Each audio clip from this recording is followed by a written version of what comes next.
Dos aspectos, uma das curiosidades que a gente oferece, que a gente traz no livro, é pensar a origem da startup. De onde vem? Esse fenômeno econômico recente, ele começa quando? Então, por exemplo, na época das navegações, da descoberta das Américas, que você tinha as caravelas saindo da Europa em busca de grandes fortunas, de grandes descobertas. Então saíam 40, 50 caravelas e retornavam uma ou duas.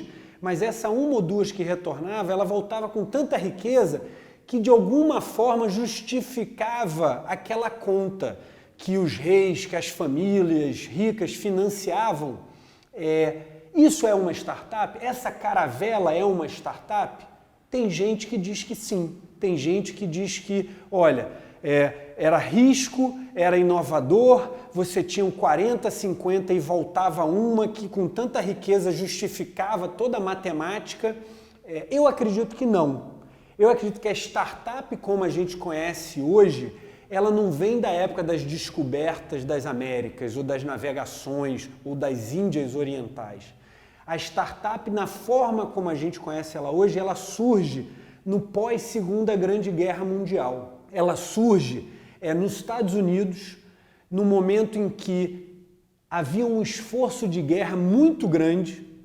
De 1940 a 1945, os Estados Unidos se organizou de forma a juntar todos os seus cientistas e mentes brilhantes num esforço de guerra para desenvolver equipamentos melhores para o exército, para desenvolver tecnologias para quebrar códigos, para desenvolver radares, navios, aviões, tudo que você puder imaginar, onde a ciência, o conhecimento pudesse ter altíssimo valor agregado.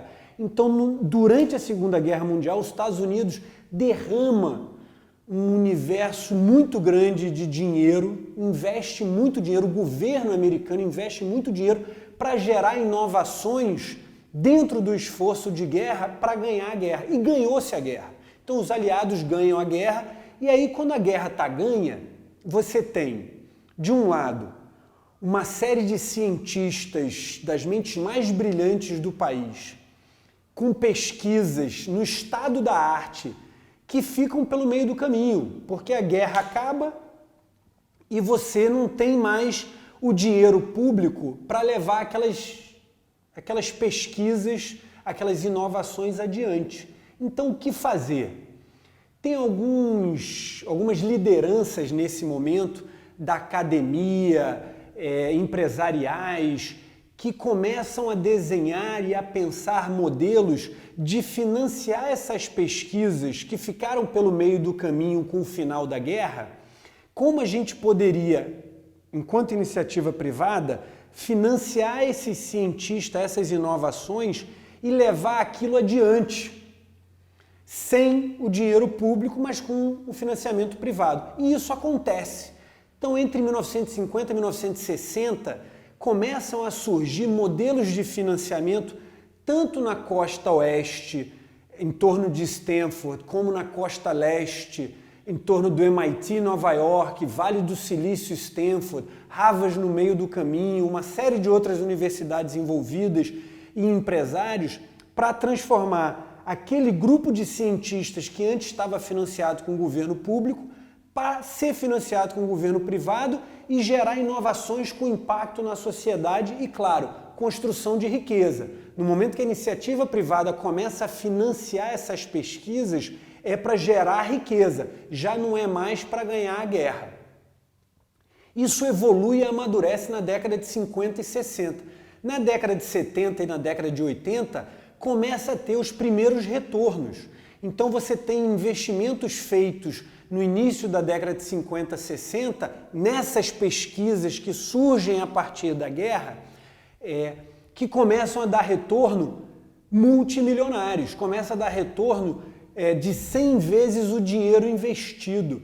E a partir daí você começa a ter, claro, esse modelo que hoje a gente define como startup.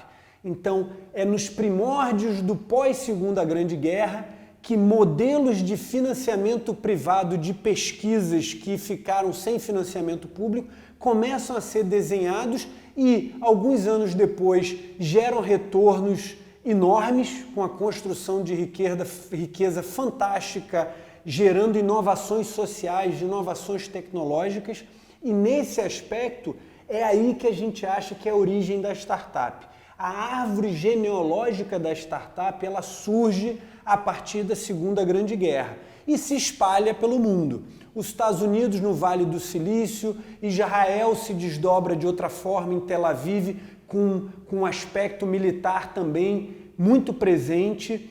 Você tem alguns pontos na Europa que absorvem esse tipo de modelo. A China hoje é um grande exemplo, mas não é um Estado democrático de direito. Então tem grandes inovações, grandes empresas, startups, mas que as regras são diferentes para as pessoas na China. Então é difícil da gente falar do ecossistema chinês quando a gente fala dos aspectos jurídicos. Então é nesse sentido que a gente entende a origem da startup que a gente conhece hoje. Então a startup, que é um fenômeno econômico recente, ela surge no pós-Segunda Grande Guerra dessa forma, com investimento privado viabilizando a continuidade dos cientistas que ficaram carentes do dinheiro do governo no final da guerra. Então você tinha um esforço de guerra científico altíssimo, com muito dinheiro do governo, que para abruptamente quando os aliados vencem a guerra. E o que fazer com essas pesquisas? O que fazer com esses cientistas?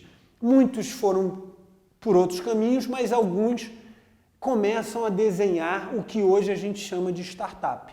Então esse é o nosso entendimento da árvore genealógica, da origem da startup que a gente conhece hoje.